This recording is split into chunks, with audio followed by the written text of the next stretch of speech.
Just really proud of my guys tonight. That was kind of to me, it felt like an old-fashioned Big Ten game. And what you're seeing with Wisconsin, with what Coach Gard is doing, he's kind of getting back. It's the last 2 years they've had such a once-in-a-generational type team that they kind of changed a little bit how they played because they had so many pros.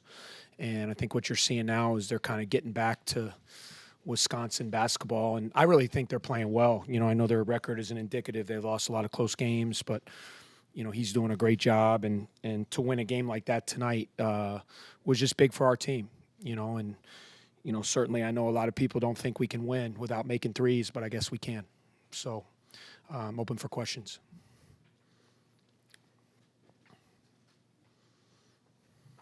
When you said they're kind of getting back to Wisconsin basketball, how would you define that? Or Well, could you just elaborate? like, lower possession games, just really just kind of grinding them out. They're such a smart team. They put you in tough situations. With their motion and their swing, they get you, Hayes in the ball in certain areas that makes it tough to whether you want to double him. He's such a good passer. We had to make a lot of adjustments defensively. The last 7 minutes of the game, basically, we just told Sanjay, no more matchup zone. Like you're on Hayes wherever he goes. And I thought that slowed him down a little bit. He's still got some free throws late, but I thought keeping Sanjay on him, kind of made it a little bit tougher. He's a really good player, as is Koenig, and I really think Hap is a tremendous young big guy. And they just look, they make you play possession by possession basketball, and no matter how hard you try, you're not going to speed them up. You're not going to be able to get the game going you have to beat them at their game. And they've done a great job of that for the last 20 years, or at least as long as I can remember. So if when you're playing Wisconsin, you have to be really sharp on both ends. They're going to make you pay for mistakes, and you have to execute. And, they were really trying to hug the three-point line, which teams have done and had some success against us. And we told the guys to drive the ball. And, hence we had a lot of points in the paint. We got to the foul line. And I thought we did a great job of winning without having to hit a lot of jump shots. We were able to win a grinded out kind of game. So I was really proud of my guys. That early about the not making a lot of three-pointers. And did McIntosh just set the tone early with his ability to beat Bronson? Yeah, I mean, and a lot of it is kind of the way they play defense.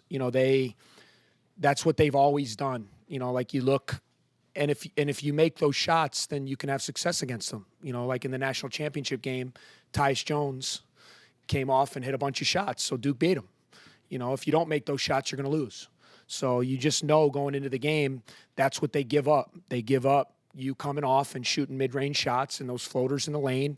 And I thought Brian getting 3 of them early really opened up the defense. Then we started getting some lobs because they had to start respecting him getting in there. And he was just magnificent. I mean, if people don't start realizing that this is one of the best, forget about guards. He's one of the best players in the Big Ten.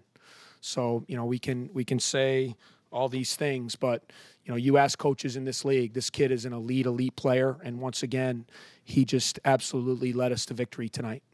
This game sort of emblematic of the change you wanted to see Bryant make coming into this year with him being more confident and more cocky on the court? Yeah, absolutely. I mean, I want him to believe he's that good because he is, and I want him to feel like when he's out there, he's in control.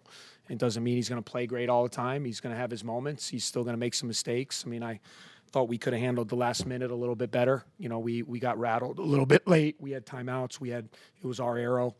We had a couple turnovers there. We missed some free throws. So those will be good teaching points.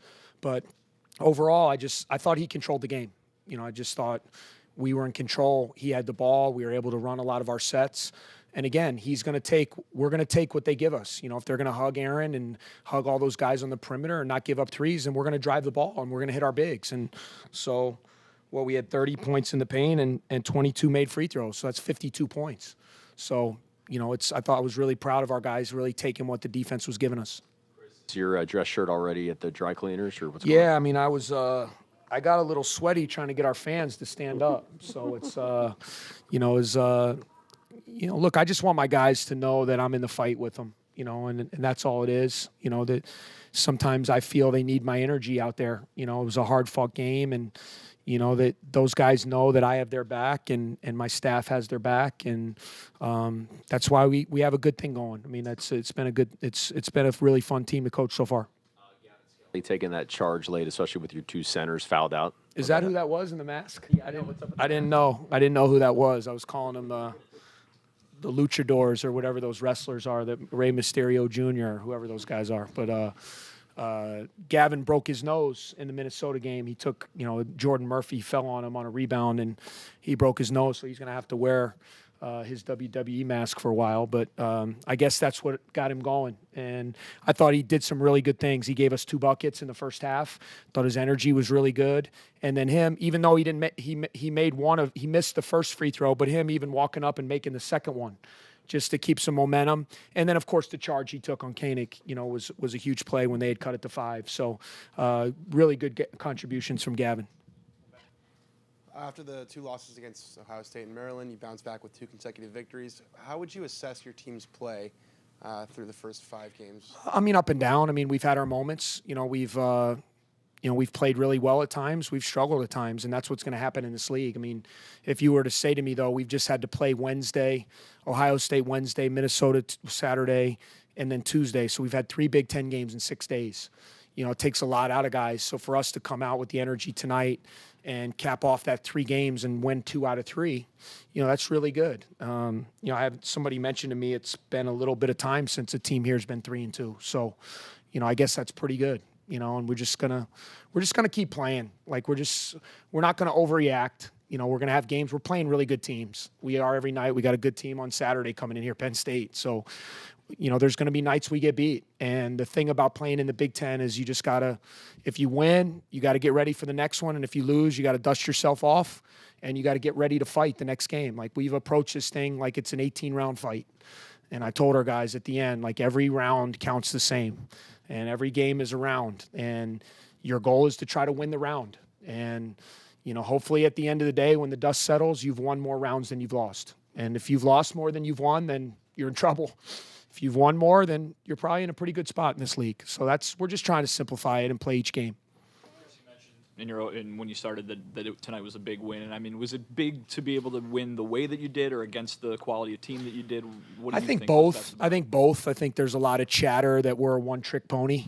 I ignore the chatter, but that's if you don't let them get threes, they can't win. And so, I think for us to play a game like that and have 4 threes and them really stay home on our shooters and us be able to get the ball in the paint and drive the ball and get fouled and get the stops we need and play a grinded out, hard-nosed kind of game and win, I think it's good for our growth. And I think it's big in that respect because I don't want our guys to feel that way.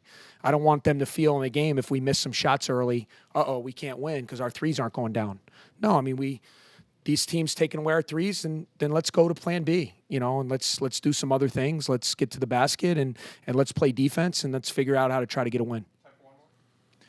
You trailed by 1 at the under 8 timeout and then scored 6 straight points out of that. What did you tell the team to motivate them down the stretch? Just hang in there. It was that kind of game. I mean, we talked about it the last 2 days coming to play this. I told the guy, Wisconsin, they're not going to go away. I look at all their conference games. They've all come down to the last 4 minutes. They've had some tough luck. They've lost some close games, but they've played some of the best teams in our league and taken them right to the wire.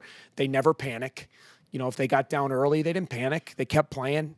You know that when you play those guys, it's going to be a 40-minute game. There's going to be some ebbs and flows.